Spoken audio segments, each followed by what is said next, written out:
Hello, I'm Terrence McNally, and welcome to another newly recorded episode of Freeform, A World That Just Might Work. And I'll be speaking today with Charles Eisenstein, author most recently of Climate, A New Story. To learn more, go to charleseisenstein.org, and Eisenstein is EISENSTEIN. After a 3-year hiatus since Trump's Electoral College victory, I've been doing new interviews about every other week. Paul Hawken on climate change, Naomi Klein on her book No Is Not Enough, Arlie Hochschild on her book Strangers in Their Own Land and the Stories That Divide Us, Robert Wright on why he's a Buddhist. The show airs as specials on KPFK 90.7 FM in LA and streams weekly on the Progressive Voices Network on TuneIn.com. Podcasts are available anytime, anywhere on Apple Podcasts, Podomatic.com, and at my site, terrencemcnally.net. Quick plug for participation. Ever since Trump's election, I've been giving out these websites if people want to stay informed and get involved. And the most comprehensive one I find is Indivisible, and the website is indivisibleguide.com. And they have at least 5,000 local chapters around the country, and they send out a weekly thing telling you what's going on, where to maybe make phone calls, send petitions, that sort of thing. OurRevolution.com grew out of the Bernie Sanders campaign. And then two that were primarily digital, but have over the last few years become much more coordinated with grassroots action nationally. That's moveon.org, moveononeword.org, and for the state of California, couragecampaign.org. Okay, so that's just get involved, stay involved, be part of the citizen action in this country. Now, to today's guest, when you ask someone why they first became an environmentalist or got involved in environmental issues, they're likely to point to the river they played in, or the ocean they visited, or the wild animals they observed, or trees they climbed in when they were a kid. They're a lot less likely to mention the Clean Air Act or cap and trade legislation.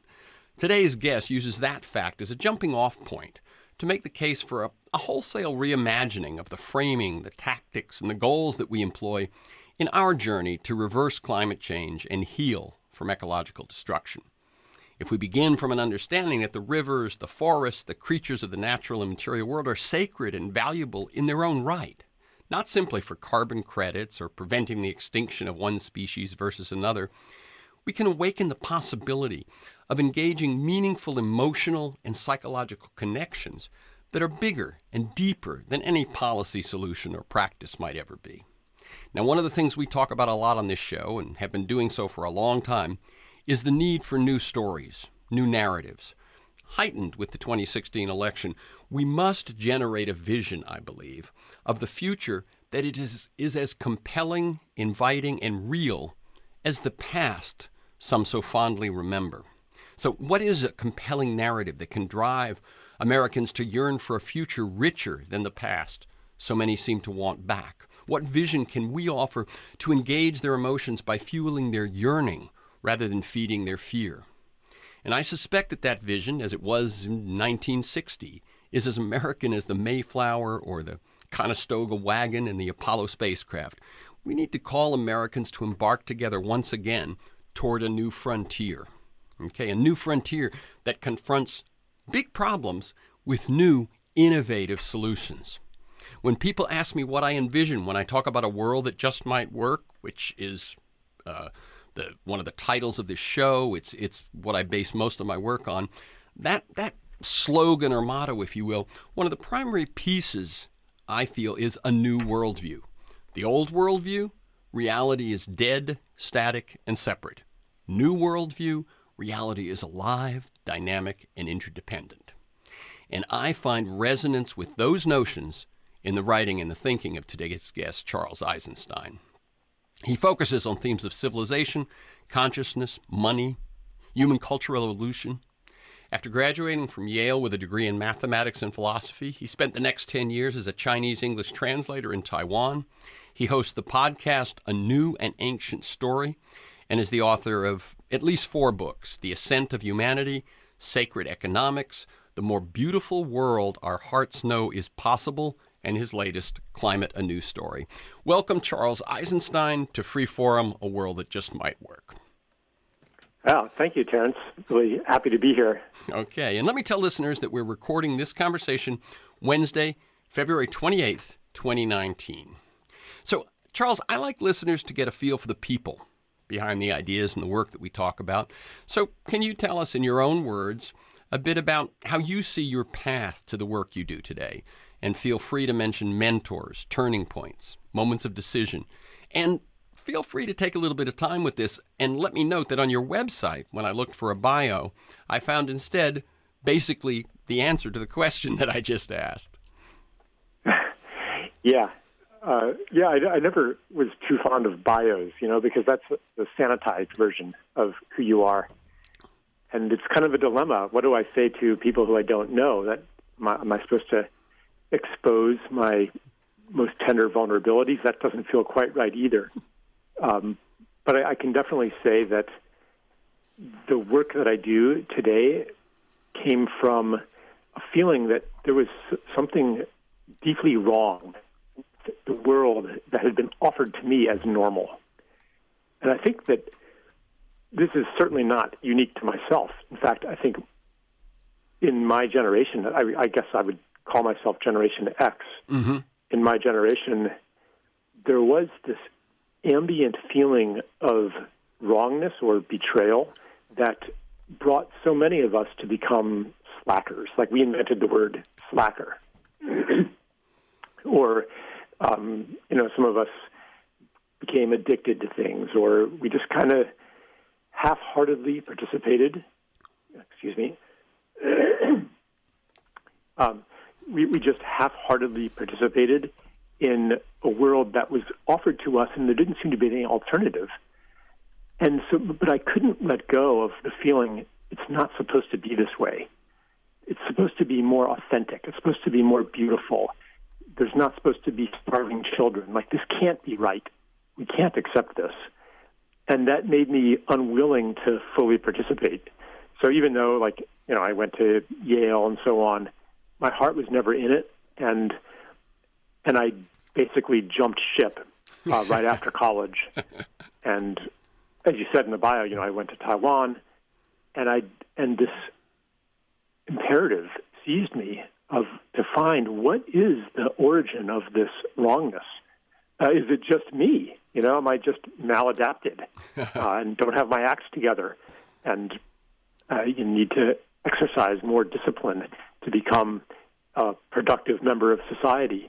Or is the problem not in me? Is the problem in the world? And so this was, and like you were saying, like these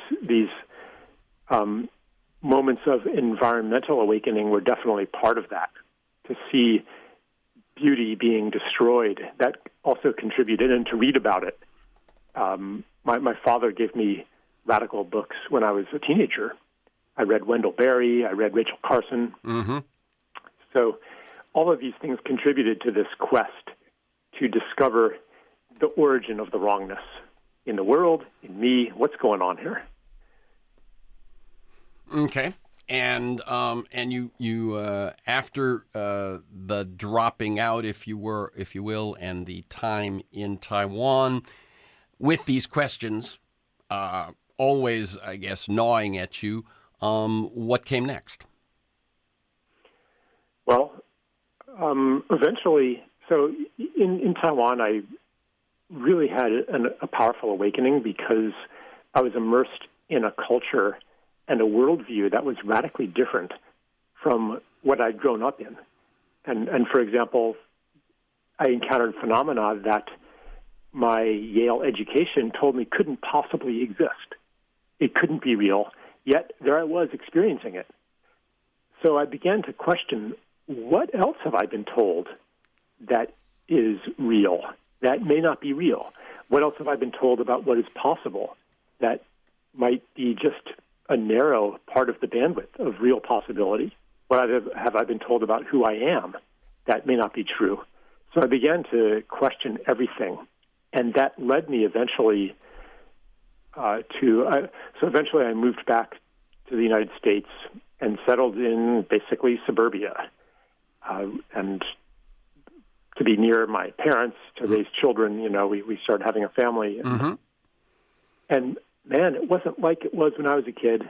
There weren't gangs of kids playing outside, riding bikes, playing sports.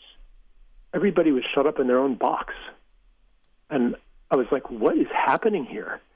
And it led me to realize that this separation from each other and this dissolving of community, and none of the neighbors knew each other, that this was part of the same phenomenon as our separation from nature, as the othering and dehumanization of other people that takes the form of racism.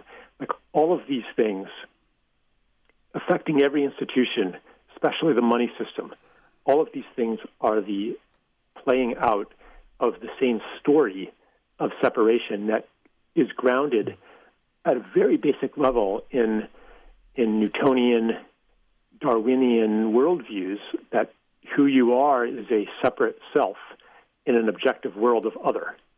So our basic metaphysics has separation built into it, and I hope this isn't like getting too philosophical, but it infiltrates all of our social and political and economic systems, as well as our own psychology.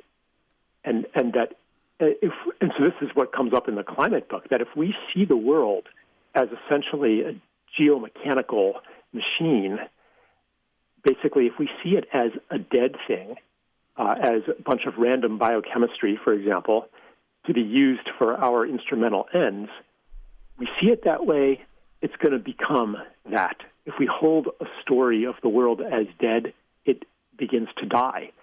And it has been dying and dying and dying. So that's part of the importance of story, which I'm really happy to hear that you're hammering away on that too, the importance of narrative. The story that we hold about ourselves and other people and the world is an invitation for it to be that. Yeah. Okay. And so and then at that point you begin to write, so I believe. And so what I want to ask you actually also is, can you trace sort of the evolution of your thinking and your perspective through the 4 books I mentioned? Yeah. Okay. So the Ascent of Humanity, that was the first one, and that was this gigantic 600-page meta-historical narrative where I really painted the this perception of separation that I had. I kind of crystallized that. What exactly is this mythology of separation, tracing its scientific origins, how it plays out in our medical system, educational system, economic system, how all of our institutions, religion, science even, are built on that story, and how it gives birth to the crises that transition us out of that story. So it carries the seeds of its own dissolution or its own transcendence. And then what might a new story give birth to? What would a story of reunion or interbeing generate as far as economics, medicine, education? Like, what would the world look like if it were built on a different story? So that was that book. And then I wrote Sacred Economics, which applied these ideas more specifically to economics, to money, capitalism. It's not anti-capitalist, but it's more saying what capitalism is and has been depends on what capital is. And capital is a set of social agreements and stories. Like, ownership isn't real, except that we make it real through our agreements. So what would it look like with different agreements? And so I went into a lot of nuts and bolts economics also in there, and also really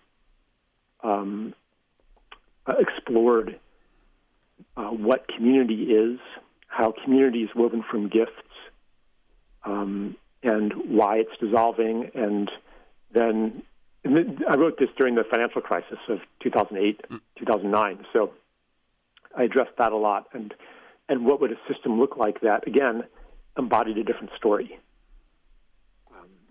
And then, so let's see, after that I wrote The More Beautiful World Our Hearts Know Is Possible, which is a much shorter book and kind of a distillation of the ideas of a transition in our deep stories, or our myths, you could even say, and with a special attention to the personal level. Like, what is it like for us as individuals to be going through a transition out of our old story through a space between stories? Because our stories, they tell us who we are. You know, they tell us what's real, what's important, how to live life. And these stories are breaking down on so many levels. So casting people into this in-between zone where it's like, gosh, I don't even know who I am anymore. I don't know what's real anymore because this breakdown happened. And there's this longing, and I think this is what is in part behind the Trump phenomenon, this longing to have a story that tells us how to live life, who you are. And so people grasp for maybe a fascistic story or a racist story or some story that at least tells you, okay, here's who you are, here's how it is. And so that book, a lot of it is maybe a call to embrace the uncertainty and the unknowing and the breakdown. And so as to be able to recognize the next story that wants to happen as part of a healed world. I've been talking a long time now. I'll try to. Yeah, since the book remaining is the book we're going to talk most about, that's okay. But I think for someone whom you and your work is new to, I wanted to give them a sense of how your thinking has evolved in your writing. And what I can see is the first one is, you'd been curious, passionate, so on for years. And the first one is kind of the big, it's everything up to then. It's like often I think of musicians whose first album is, the best music they've come up with for their whole life. The second album is often, wait, what do we do now? But it sounds like what you did on the second one was the Sacred Economics was take it from, here's the big everything to let's look at money. And the third one is let's look at your own personal life. And then finally this one says, let's look at climate. All, it seems to me, filtered sort of through that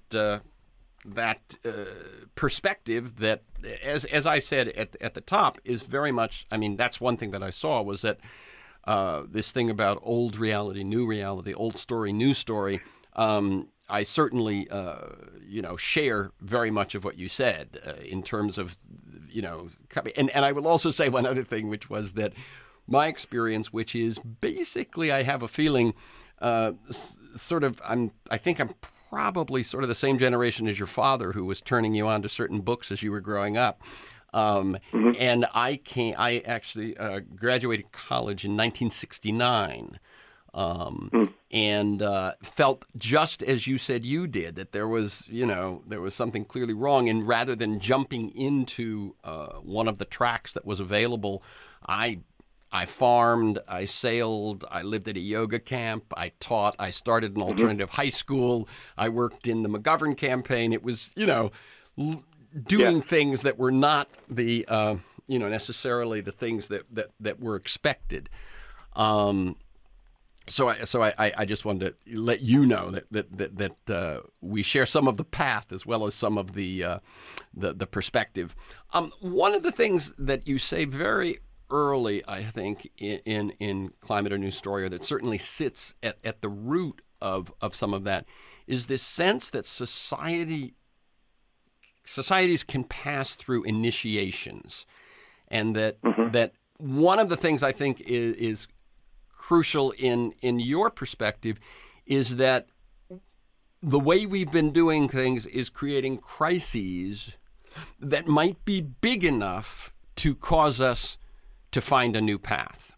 And I guess tell us what you mean by initiation, and if that is in some sense what you what you mean by society's potential for an initiation at this moment. Yeah, I think a true initiation, is always accompanied by some kind of crisis, which is a situation where your customary way of doing things and your customary way of seeing yourself in the world just doesn't work. And so you are compelled to let go of how you've been seeing and doing things and to be open to something new.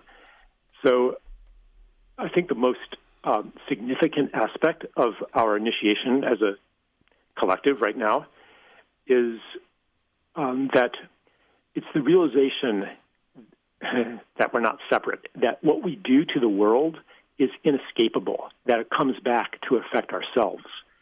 The first part of the initiation was the advent of nuclear weapons, because that made the age-old solution to conflict no longer possible. The age-old solution was you completely obliterate your enemy, and you win a victory. And that became impossible. And for the last 80 years, 70-some years, war between the great powers has been impossible. Like, it's mutually assured destruction. And to take that new data point in is really a profound shift that we have not completely digested yet.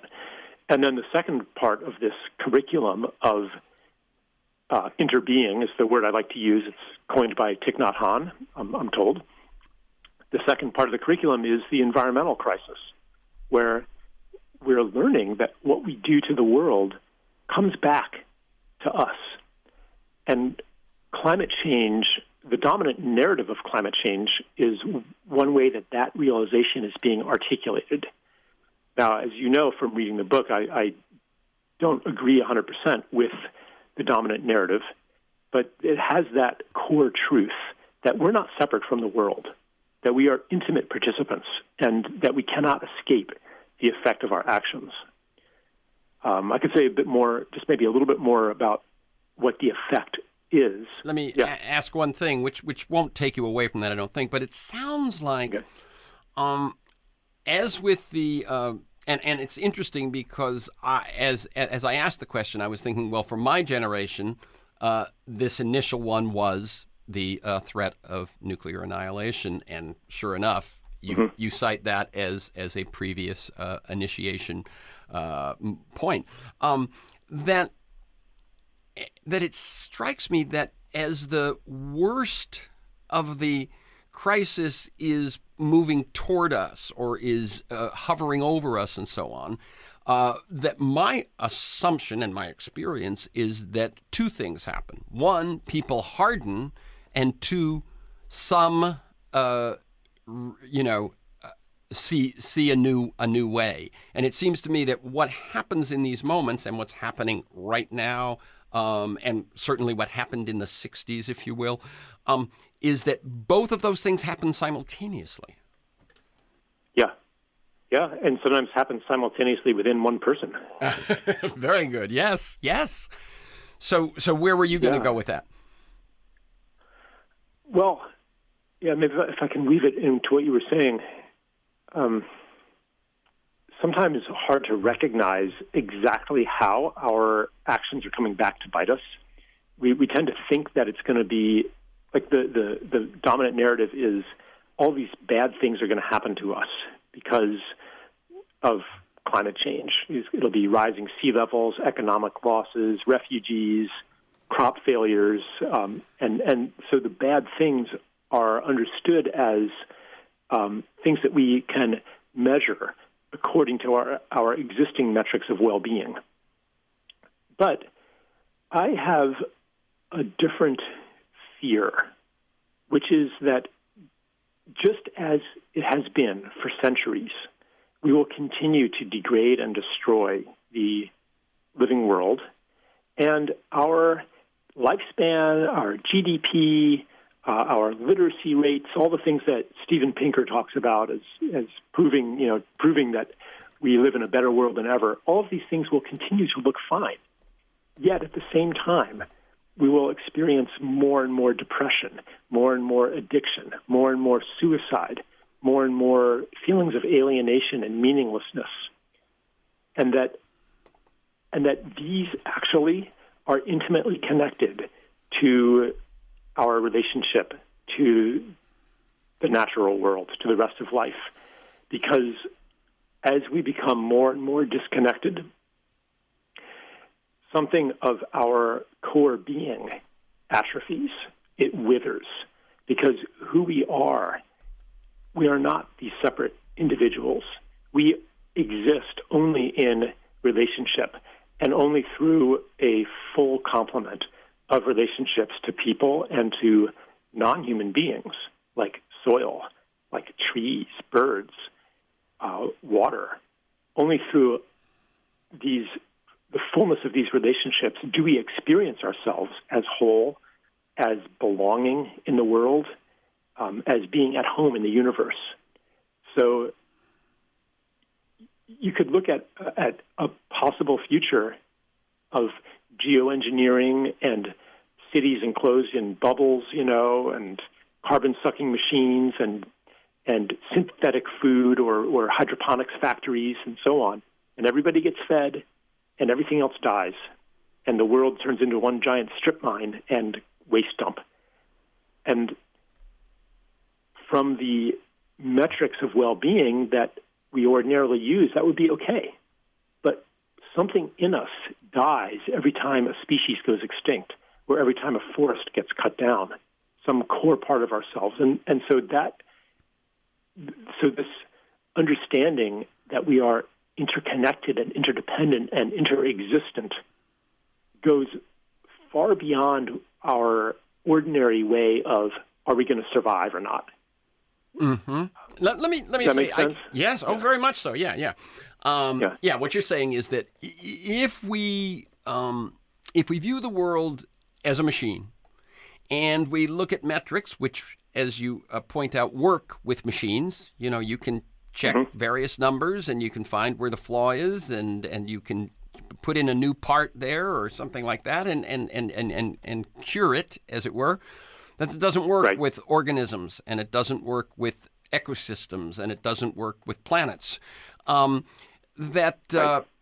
we could, if we were excellent at that mechanical model, we could perhaps forestall the worst of climate change, forestall the worst of some of these things, and yet have a life that is not what life has been, and is not truly, sustaining versus sustainable. You could maybe make it sustainable, but it wouldn't be sustaining to life. And I get that. Let me. That's really well said. Can I just elaborate a tiny bit on that? Yeah, absolutely. Just that part of this world as machine mentality includes, okay, what's the cause of climate change? It's one factor, like greenhouse gases. And it's like if you change the air-fuel mixture, then your diesel machine will work better. Yeah. And that kind of reductionism is so contrary to understanding of a living planet that it leaves out the contribution of I call them the organs and tissues of Gaia that don't easily lend themselves to quantification. Like, what's the carbon contribution of beavers? What's their climate effect? Only when you understand how they slow down the water and increase filtration into the groundwater and then allow longer periods of transpiration of the trees that then bring in rain from the ocean and so on and so forth. Like, there's this whole, it's almost like a physiology that depends on water cycles that intimately involve life. Like, only when you understand that could you say, oh, so beavers actually do aid, carbon sequestration or something. And it's that kind of ecological, physiological understanding that sometimes gets ignored when we focus on something that's easy to quantify. Yeah, and I would, you don't necessarily have to respond to this one, but I would say another thing going on there is that many of the methods and approaches that actually, in some sense, have worked, had to do with the scientific revolution, and reductionism was an important part of that, and so on. But what happens, of course, as very, I think, clear to almost anyone now, is if you look at how problems are viewed, or even how problems are studied, and you look at the separate fields that we've divided our universities into, and the silos that we've divided our sciences into, the understanding of the contribution of beavers to planetary climate is no one's job. You know, it's like there are people who study beavers and there are people who study climate science, and they may never, ever meet. And it takes a stepping back and a comprehensive view of things to be able to see systems rather than all these different separate units. And I think that's another piece of what's gone on in this mechanical approach. By the way, it seems to me that, first of all, let me tell people that you're listening to Freeform, A World That Just Might Work. I'm Terrence McNally. I'm speaking with Charles Eisenstein, and he's author most recently of Climate, A New Story. And anyone who listens to this show knows that both climate and stories are common themes. And you can learn more about Charles's work. You can find books, essays, podcasts, and so on at charleseisenstein.org. And Eisenstein is the way you would expect it spelled, EISENSTEIN, charleseisenstein.org. It seems we can go from what you were saying last, we can go into two places. And I want to, within the next half hour, or 25 minutes, which we basically have left, cover both of them. One, and I'm going to suggest we go to one first so we don't miss it. But one is you have a bit of a contrarian approach to climate change and how we deal with it. And I want to make sure we talk about that. So I'm going to suggest that next. But that other piece, the difference between the way Steven Pinker or Nick Kristof, both of whom I've interviewed over the years, and I will tell you, Pinker I interviewed within the last month about the book that you, in an essay you wrote, were responding to. I definitely want to talk about that. But let's go first to the your as I said, it's sort of a contrarian approach to climate change, climate science, responses to climate change, etc. Yeah. I guess one thing you're thinking about is my critique of carbon reductionism that I just touched on a little bit. And I'm not – so, one thing that applies actually more generally, not just to the climate issue, is that in any polarized debate, and our society has been pretty much overtaken by polarized debates now, in any polarized debate, the key to resolving it lies in the things that neither side is talking about, or the things that both sides unconsciously agree on. And so those are the things that I'm unearthing in this book. So what you're saying is we've become more polarized. Anybody knows that. And you actually write and talk about what that means, and it means that every issue has a good and a bad, and that every conversation sort of has a convince or not, and so on. But that thing that you just said, you believe that the approach to get beyond that is to find what both sides share, but unreel that one again. What are the unconscious agreements? And what are the questions that are not being asked? So, for example, if you look at immigration, one side says, build a wall, keep them out, protect our jobs. The other side says, let them in, we have to be compassionate. America was built on immigration. Okay, neither side is asking what conditions in Guatemala or Nicaragua are so horrible that people are desperate, so desperate that they'll leave their families behind, they'll risk their children's lives to move to an entirely new place. And what brings about those conditions? no one's talking about that. I mean, not no one, but only on the fringes. Right. Because you get into imperialism, you get into neoliberal capitalism, you get into things that you don't know what to do about it, and they involve yourself, and it's uncomfortable. So that would be an example of questions that are not asked. And let me put another perspective on that, which is you say it's the things that they both unconsciously agree on. It also, at least in that example, and I think in a lot of examples, it ends up being upstream of where we find ourselves. Right. To use a natural metaphor, but I think one that's really apt, is that as we get to downstream problems, this is true in nature and in society, things become much more complex and much more difficult. Upstream, had we seen something and dealt with something, perhaps it could have been healed more easily. And I think that's what you're saying, is that some of the conditions that end up, suddenly we're looking at the American border, but upstream of that American border is a lot of other things, history, forces, et cetera, that had we dealt with them, this situation at the border might not even exist. That's right. Yeah, so in climate change, one of the assumptions that is dominant in the mainstream, both people who are alarmed about climate change and people who are skeptical of it, is that this is, if it exists, if it is a problem, it's the biggest problem that we face. So the skeptics and the alarmists both agree that this is the biggest environmental issue, and if you care about the environment, this is what you care about. And because what I found, I read quite a number of websites on both sides of the issue, and what makes the skeptical ones deniers isn't that they question the science of greenhouse gas-induced global warming.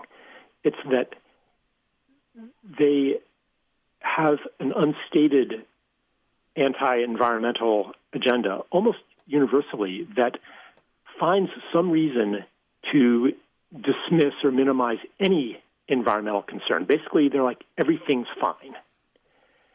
So basically, they're kind of happy with the reduction of environmentalism to climate, because it basically takes a million issues and makes them into one issue. And then they say, and this one issue, this is bogus. So we don't have to worry about the environment. Right. In other words, if we can win, even if temporarily, on the degree of climate change threat or the timing of climate change threat and so on, if we can win on that one, we've won and everything's fine. Right. And what you're saying is what gets left out there is the degradation and the destruction that's happening forest by forest, river by river, village by village around the world, right? And no one ends up, I mean, environmentalism used to actually be about what was happening in the local lake, the local river. And now if it gets reduced and all collected under climate change, there's a lot that gets lost. Right. So I was just reading about seismic surveys of the continental shelves, where basically they're looking for geological formations that have oil and gas. So they send these ships, these survey ships that blast these basically air guns, these 165 decibel blasts for sonar surveys every 10 seconds, 24 hours a day, for weeks and months at a time. And imagine you're a whale. These are deafening the whales. They stop singing their songs. They get brain hemorrhages. They damage like all kinds of marine life. They cause plankton death. Like all of these things become subsumed. Like why do you oppose this? If you say, well, because the seismic surveys are going to allow oil and gas exploration, and that'll create greenhouse gases and intensify climate change. Like, if you make it about that, then you're no longer making it about those poor whales, those poor fish, those seals, the plankton, the ecosystem, a living being that is getting damaged and dying. And you don't have to actually buy into greenhouse gas-induced global warming to want to protect the whales. So I see a danger, like a rhetorical and strategic danger, in hitching environmentalism to the climate engine. And it's like, it kind of, and I've talked to many, environmentalists in the field who are like, yeah, like I talked to one a few days ago. He's like, yeah, like the funders now are only funding it if it's relevant to climate change. Wow. So it's sucking the air out of the room for other issues. And I realized, in writing this book, that even if I decided, okay, I agree with the skeptics, and global warming is not, as scientifically sound as people are saying, even if I agreed with them, I would still be opposed to fracking. I'd still be opposed to the tar sands excavation. I'd still be opposed to offshore oil drilling. I'd still be opposed to strip mines, et cetera, et cetera, et cetera. Like, so there's actually, I don't need that climate narrative in order to do everything that the climate activists want to do anyway, except by the carbon narrative, then, pretty soon you end up supporting biofuels plantations that are converting enormous tracts of land in Africa and South America into monocrop tree farms and sugarcane farms and jatropha plantations, and you end up like being, proposing geoengineering schemes, and like a lot of dangerous ideas are coming from carbon reductionism, and that's why I'm advocating so strongly for a living Earth paradigm that would actually reduce carbon emissions as a side effect of holding every place and being as precious and sacred. Yeah, let me just say, you say that the real threat to the biosphere is actually worse than most people, even on the left, understand, and that it transcends climate, and we can only meet it through a multidimensional, multi-local healing response. You suggest a different order of priorities than the one that the normal climate conversation. Could you lay those out? And as you say, it turns out, of course, you do these priorities, and you'll be dealing with climate, but not by the normal way. So that your priorities would be. Yeah, thank you for that. The priorities come from the living planet physiological view of Earth. So first priority is to protect any remaining pristine ecosystems, especially the Amazon. That is overridingly important. That's where the planet's memory of health still resides. And if we can protect those, there's always hope. That's the deep memory of Gaia, you could say. Second priority, so first conservation, protection. Second priority is regeneration, to heal the damage that's been done, reforestation and regenerative agriculture. And there are people out there doing miracles of healing on land, restoring soil, species thought extinct come back, springs that have been dry for 30 years start flowing again. It's incredible what humans can do when they turn their attention towards service and healing. So that's second priority. Third priority is to stop poisoning the planet by dousing it with toxic chemicals all the time. Insecticides, herbicides, fungicides, pharmaceutical waste, toxic industrial waste, radioactive waste, et cetera, et cetera, et cetera, because that damages the planet on the tissue level. And then fourth priority in this view is to cut greenhouse gases, which put more stress on a physiology, on an organ system that's already severely weakened. That's right. One of the things you point to many times is that the effects of greenhouse gases are more extreme because of the weakened physiology of forest, water systems, species, etc. And that if those systems was robust, they'd be dealing with the climate, the greenhouse gas shifts differently. But two things I want to point out in what you just laid out in those priorities.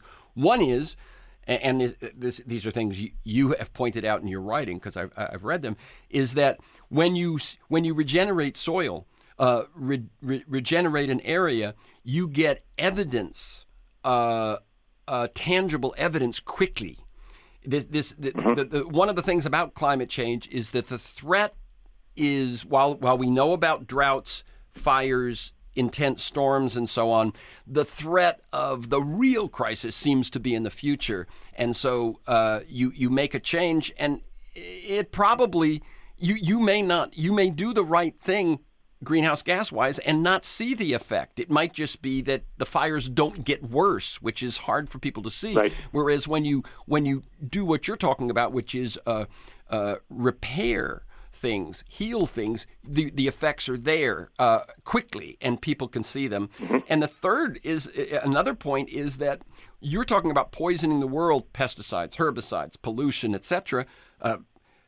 That is also human health, so the things that people can see and feel and have the positive effects of very quickly when you approach them that way. And as you say, doing those things will, by the very nature of what it takes to do them and what the effects of doing them are, will be a way of dealing with climate change.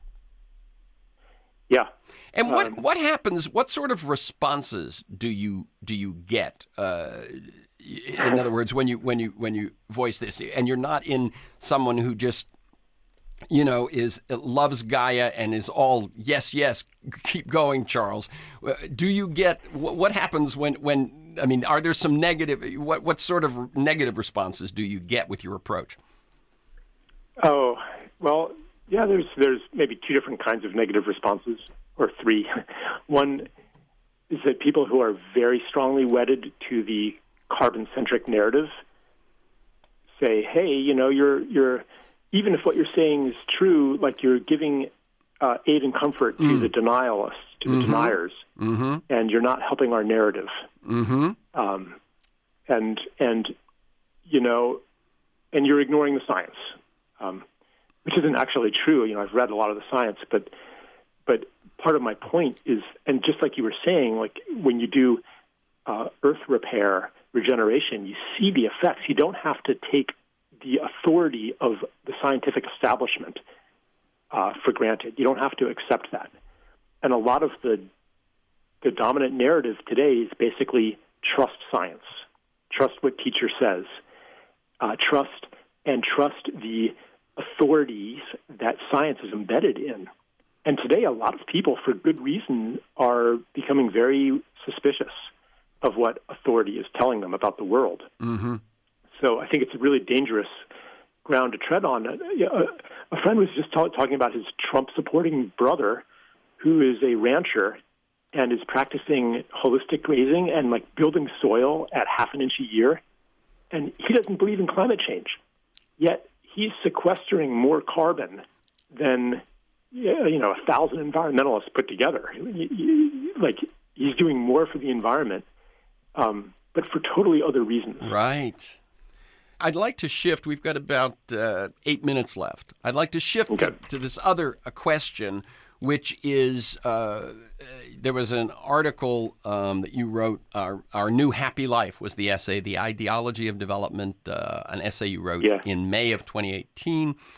And I'm just going to read a couple of things you wrote, just to nail it to begin with. Two recent articles, one by Nick Kristof in the New York Times, and the other by Steven Pinker in the Wall Street Journal. But Steven Pinker's is very much that article is kind of a summation of his book, Enlightenment Now, which basically says the world has never been in better shape, or human society has never been in better shape, based on the shifts that occurred with the Enlightenment, science, reason, et cetera, and they both, I'm going back to your quote, they both of which asserted with ample statistics that the overall state of humanity is better now than at any time in history. Fewer people die in wars, car crashes, airplane crashes, even from gun violence. Poverty rates are lower than ever recorded. Life expectancy is higher. More people than ever are literate, have access to electricity and running water, and live in democracies. and that these articles, again, I'm quoting you, affirm and celebrate the basic direction of society thanks to reason, science, and enlightened Western political thinking. We are making strides toward a better world. You say, I share their optimism that humanity is walking a positive evolutionary path, but for this evolution to proceed, it is necessary that we acknowledge and integrate the suffering and the loss that their narrative skips over. Expand on that. Yeah, it lies in the things that their metrics do not include. Are people really happier and better off because they are more literate or because they have higher GDP per capita? If you look at other measures, such as opioid addiction or suicide, or the fact that 1 in 5 women in the United States is on antidepressants, or obesity. Yeah. It's becomes a little bit more questionable whether we're actually happier and better off.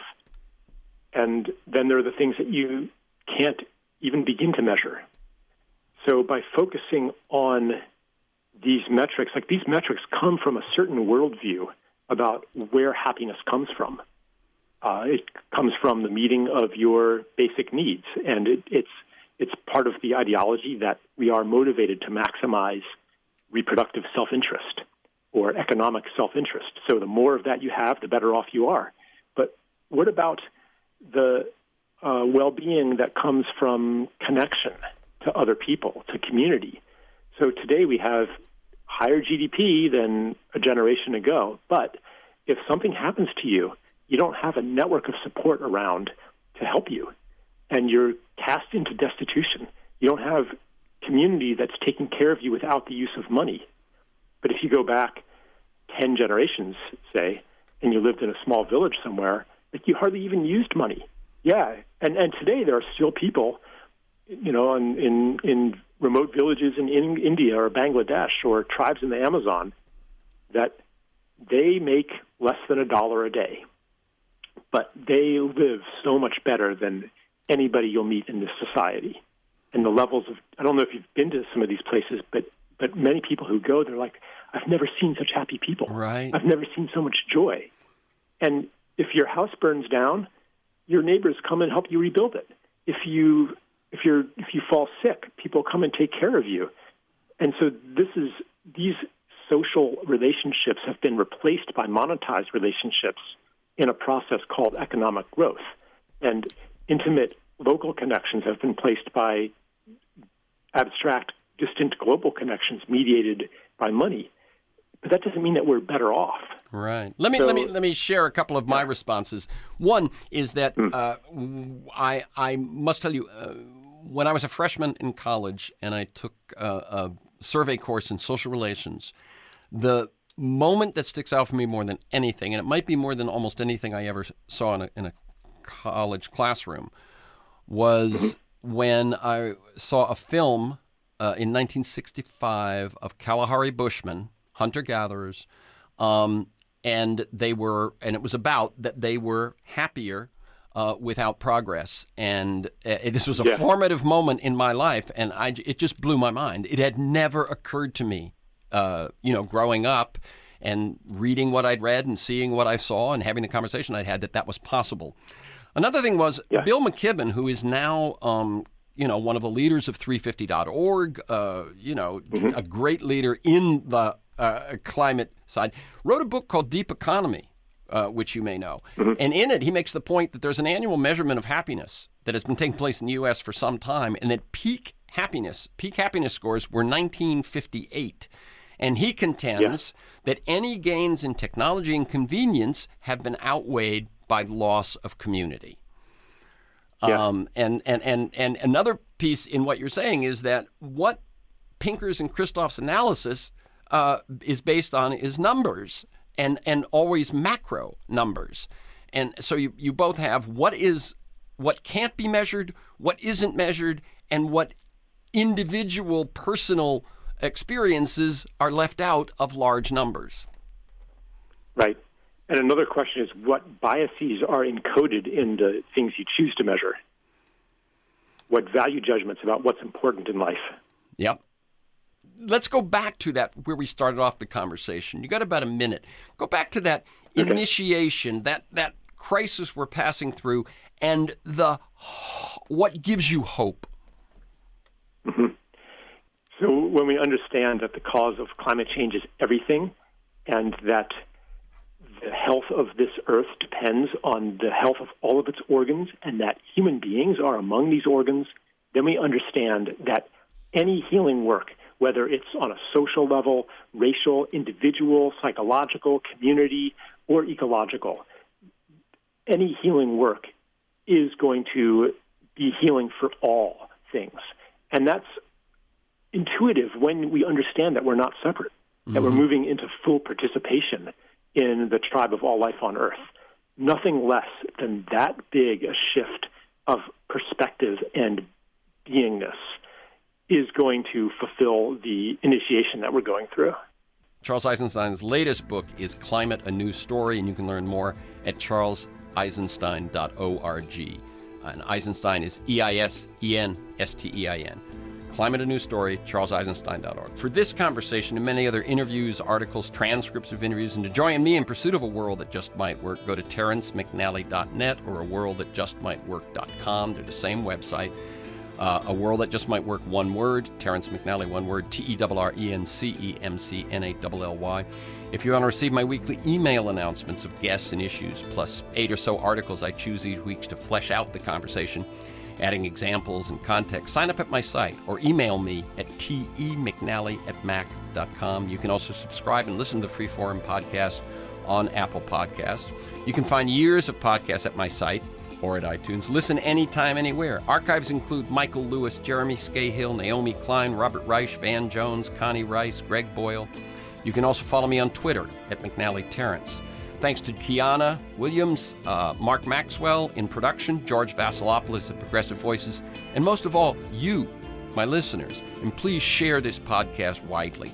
Thank you, Charles Eisenstein, and keep up your good work. Yes, thank you.